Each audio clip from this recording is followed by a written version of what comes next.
Oke, bismillah. Assalamualaikum warahmatullahi wabarakatuh.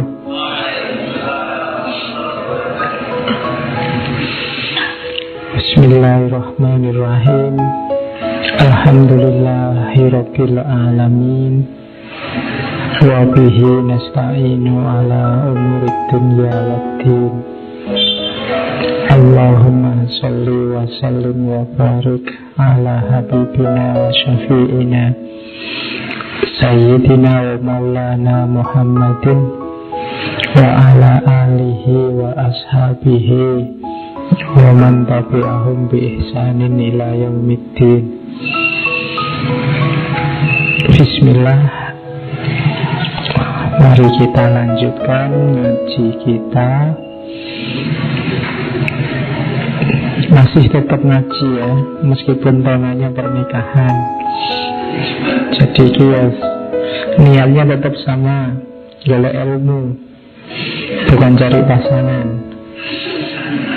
Ya kalau dapat itu bonus. Ya, jangan lupa, aku salah niat. Targetnya tetap dapat wawasan, nambah ilmu. Meskipun temanya agak unik.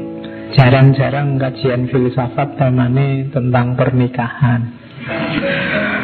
Bukan perkawinan juga ya, pernikahan. Karena konotasinya kelihatannya agak beda antara perkawinan dengan pernikahan.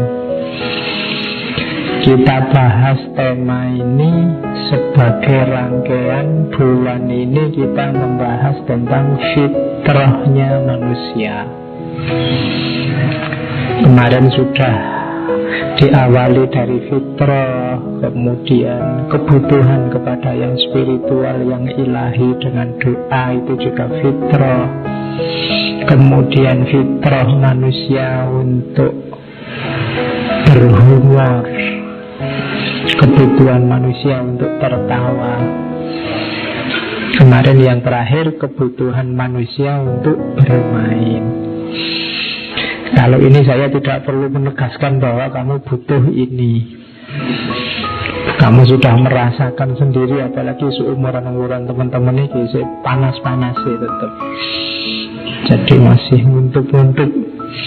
Bayanganmu kalau pernikahan itu ya porsi paling besar kan tentang perkawinannya. Jadi arahmu kan mesti ke situ. Padahal nanti mungkin banyak rahasia, banyak nilai yang bisa kita gali dari pernikahan. Mungkin malam ini saya tidak sangat banyak ngomong tentang perspektif agama seperti malam-malam kemarin, karena sudah sangat banyak orang ceramah tentang hikmahnya pernikahan, manfaatnya nikah, dan macam-macam. Agak kita geser sedikit ke pandangan para filosof. Jangan kaget nanti kalau ada yang agak aneh-aneh. Ya, sebenarnya kalau dalam Islam sendiri nikah itu ya tidak terlalu sekaku seperti yang ada di pikiranmu bahwa kamu wajib harus segera menikahkan gitu. Pertanyaan yang paling kamu anggap ngeri kan itu kapan kawin, kapan nikah. Kalau dalam Islam itu hukum dasarnya menikah, satu-satunya sejauh yang saya tahu fuqaha ahli fikih yang bilang nikah itu wajib Imam Az-Zuhri. Kalau Imam Malik, Imam Hambali, ya Imam Hanafi itu bilangnya sunnah. Kalau Imam Syafi'i malah mubah. Jadi ada beberapa ulama yang sampai akhir hayatnya kan tidak menikah. Jadi mubah itu dikiaskan kayak makan, minum itu kan. Makan, minum itu kan ya sifatnya mubah saja.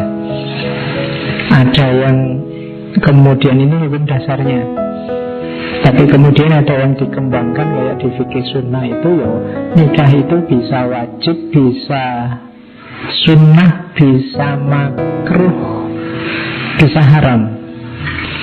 Kamu cermati dirimu ada di posisi mana. Wajib itu kalau segalanya dalam dirimu sudah memadai dan kamu merasa tidak kuat, saya Pak nahan, kalau dilama-lamain, nah itu berarti kamu wajib. Ada sunnah. Sunnah itu ya dalam dirimu sudah ada kualifikasi semuanya. Kamu ya ekonominya sudah mapan, dirimu juga secara fisik sehat. Cuma kalau nahan nafsu ya kamu bisa-bisa saja, wong sejak kecil sudah latihan menahan misalnya. Itu sunnah. Ada makruh. Makruh itu kamu sudah pengen kawin, tapi sebenarnya kamu masih belum layak. Kalau nekat kawin menyengsarakan pasanganmu nanti. Tapi kamu sudah tidak kuat, ingin segera kawin. Ini makruh. Makruh itu ya kalau kepaksa ya piannya modal bismillah lillahi ta'ala terus kawin. Misalnya kamu mungkin kemampuan itu kan tidak cuma ekonomi, mungkin fisik, atau mungkin kamu merasa saya itu bisa tidak ya, mungkin mau periksa ke dokter terus wah ternyata ada yang aneh ini misalnya.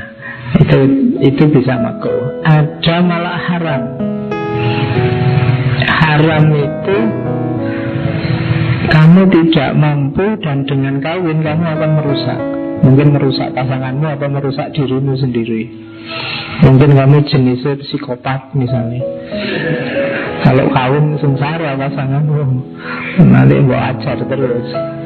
Atau kamu tidak bisa misalnya, itu kan menyusahkan istrimu, menyusahkan itu. Atau ekonominya lemah, ini dikhawatirkan wah ini kalau nekat kawin ini bisa yang haram-haram ditabrak semua. Ini bisa maling, bisa ngutil, bisa ngemas. Nah itu ada haram.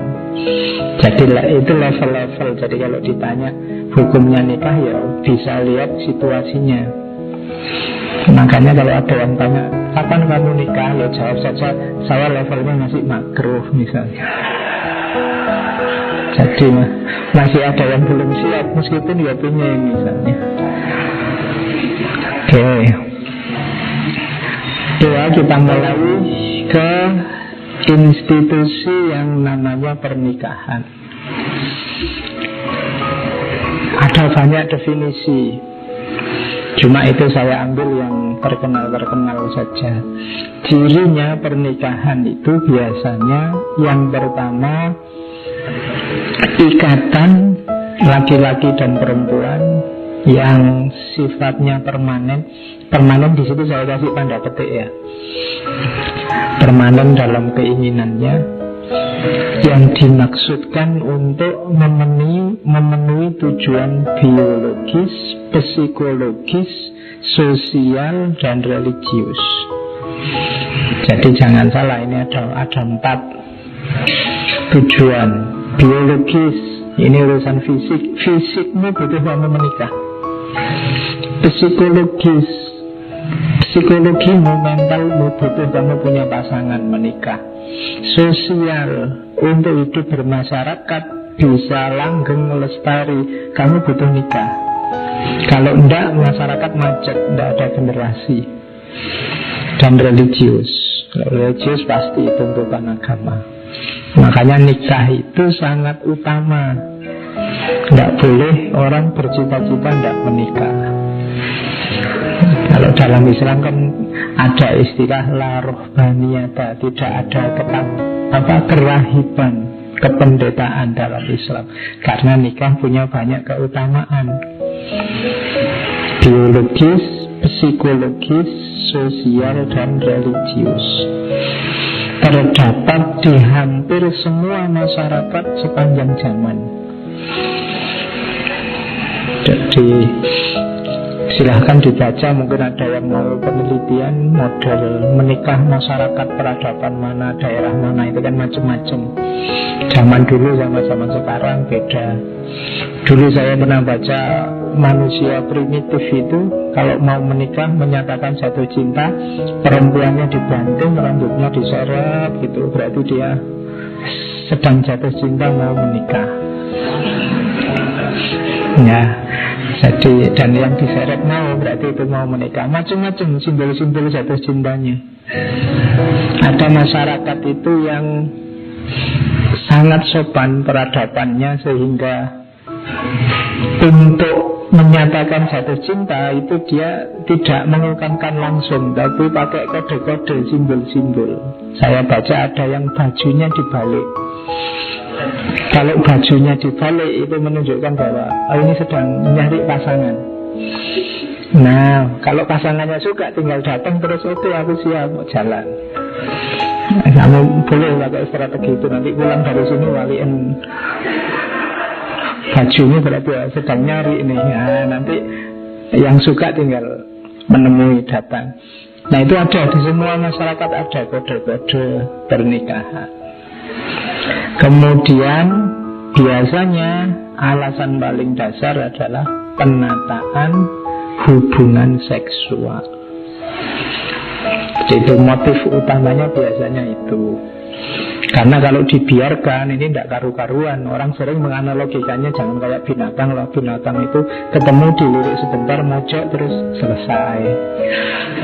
Cukup setengah jam, cukup 1 jam. Paling kalau bayar hotel jam-jaman kan murah. Ya, itu kan kita sering mengkritik itu, bahwa nikah. Kalau memang sudah pingin, sudah memenuhi syarat, nikahlah. Jadi menata hubungan seksual biar nggak ngawur, biar peradaban ini rapi, ketahuan siapa anaknya, siapa mau mewariskan visi misi hidupnya ke siapa, itu kan jelas. Kemudian menikah itu implikasinya hak dan kewajiban tertentu. Kalau ini jelas, saya tidak perlu menyampaikan di sini. Cari googling banyak. Kewajiban suami, biasanya yang sering nyari kewajiban suami itu perempuan. Nanti yang laki-laki nyari kewajiban istri. Oke. Terus harus dipopulerkan, harus diumumkan, karena nikah itu membutuhkan persetujuan masyarakat. Kamu kan tidak bisa ngarang sendiri gaya nikah yang seperti apa, misalnya kan tidak bisa. Pak, saya kawinnya tidak kayak biasanya, Pak. Saya pengen kawin yang tidak pakai wali, tidak pakai saksi, tapi pakai cheerleader, pakai itu, tidak bisa. Jadi kamu tidak boleh ngarang sendiri. Harus yang disepakati masyarakat, kemudian banyak orang tahu. Jangan sembunyi-sembunyi, nanti orang tidak tahu bahwa kamu sudah nikah. Bahaya juga nanti. Kalau kamu orang tidak tahu kamu sudah nikah, nanti kamu sekamar berdua bisa digerebek sama hansip. Harus jelas. Karena apa? Ada implikasi hak dan kewajibannya. Kemudian ada upacaranya, biasanya melalui upacara keagamaan sosial tertentu. Dan yang terakhir, disitulah nanti dibangun institusi sosial paling dasar, namanya keluarga. Disitulah nanti generasi manusia berkembang. Jadi makanya menikah itu di banyak peradaban disakralkan. Karena hakikat kemanusiaan kita akan berkembang tergantung pada institusi yang namanya keluarga. Dan dimulainya institusi keluarga itu momen yang kita sebut pernikahan. Oke, jadi itu ciri-ciri apa karakter yang kita sebut menikah. Jadi kalau kamu sudah nikah apa belum? Saya ini sudah nikah apa belum, Pak? Kelihatan kamu mengalami itu enggak? Jadi kamu ada ritualnya enggak? Kena implikasi hak dan kewajiban tertentu enggak? Dan seterusnya.